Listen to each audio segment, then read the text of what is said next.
In this video, I'm gonna give you some wise words of wisdom from my 30 years experience if you're a new rider or a new rider's parent.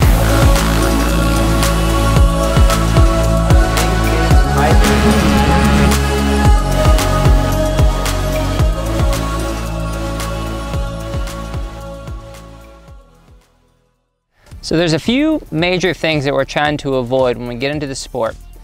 Spending too much money, getting injured, or just general heartache of not knowing what it's supposed to be like. So I'm gonna give you a few tips if you're a new rider or new rider parent on how to approach this in the most relieving, safe, and fun way. All right, so the first thing is buy used. Okay, buy everything used that you can. And this isn't to take away from the dealerships. I think they have their place and they have their customers, but here's the thing.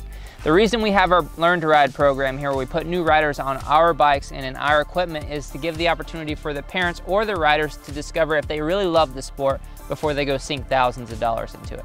It's unlikely that you have that close to you because we're one of very few that do that. So the next best thing is just finding a nice, cheap used bike in some nice cheap hand-me-down gear and getting on the bike and just spending some time and understanding if you truly like it or not. And if you're a parent, it's so important not to go out and buy your kid all of the nicest stuff, especially kids are changing their mind all the time, right? So just go buy something that gets by, that's safe enough for them, gear that's, gear that's good enough to keep them safe and let them learn to love the motorcycle. The second, and maybe the most important thing in my eyes, maybe I'm biased, is find a coach. Find a coach immediately. If you can't find a coach, call us. We do like online coaching and consultation for riders too. So make sure that you find some guidance in those beginning steps. I really think that every rider should have a consistent coach if they can afford it, or at least be studying stuff online for the first few years of their riding and then doing maintenance stuff from there on out, depending on how good they want to get. And let's put it in perspective. Even the best in the world still have riding coaches. So if that's your goal, you got to keep them forever. But if it's just to become efficient and safe and have fun, you don't necessarily need them forever. You just need to build that foundation. So make sure you find a coach. If you guys have any desire to support this channel, we have a few different ways. The most free and cheap and easy way is just like and subscribe. That's going to send the videos right back to you. If you want to give a little more love, sign up to our email list. We send out all our information on our travel camps, our local camps, some videos and things like that, so make sure you check that out below. And if you want to even take it to the next level and be like a huge supporter of the channel, we have a Patreon account where you can donate like $1, $5, $10 a month just to keep this channel moving forward and growing. Appreciate you guys. All right, the third tip today is just take it slow. Look, we get into this sport, and I think a lot of people that have been in it for a long time like myself, or even my more competitive racers, they forget why they got into it. And that's really just to have fun. So make sure you're taking at a pace that every time when you show up to where you're riding at, it's a fun experience. It's something that you're looking forward to. It's not something that you're dreading. As soon as it's something that you're like, oh, it's work today, or oh, I got to do these drills, or oh, if it goes from I have to and not I get to, you may want to slow it down even more. So make sure that you're just riding when you feel the desire to ride at first, and make sure that you have strategy when you're doing it. That's how you get better. That's how you stay safe.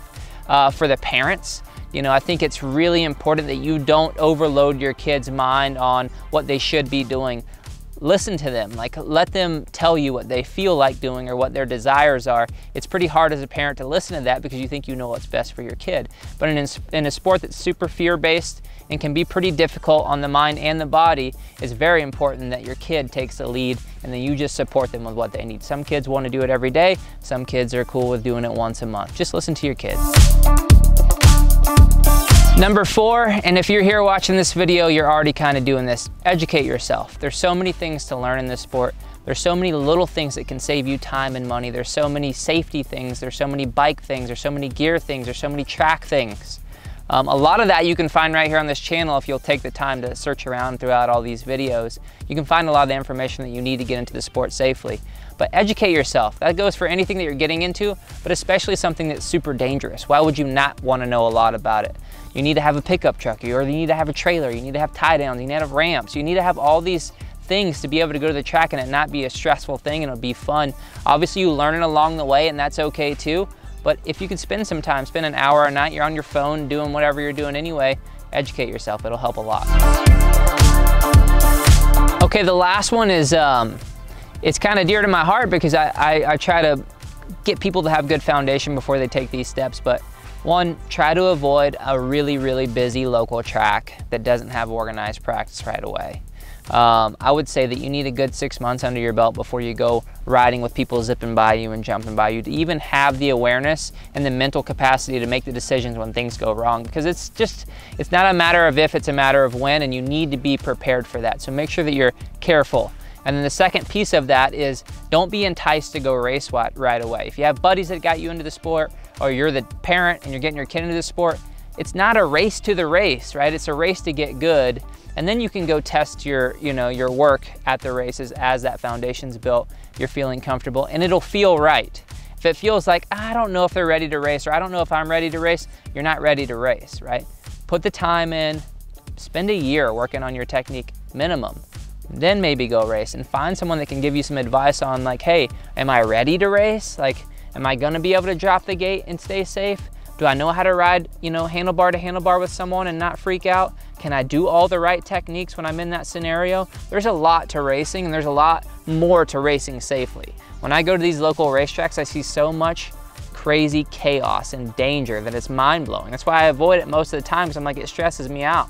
And there's only a handful of guys that are out there with the right mentality, trying to work on being better while they're racing, working on their technique while they're racing, working on riding safely while they're racing, and truly like going to their abilities and nothing more. So make sure you do that, right? Just do that. It'll keep you in the sport a lot longer, you'll enjoy it a lot more, and you'll have a lot more fun with your family.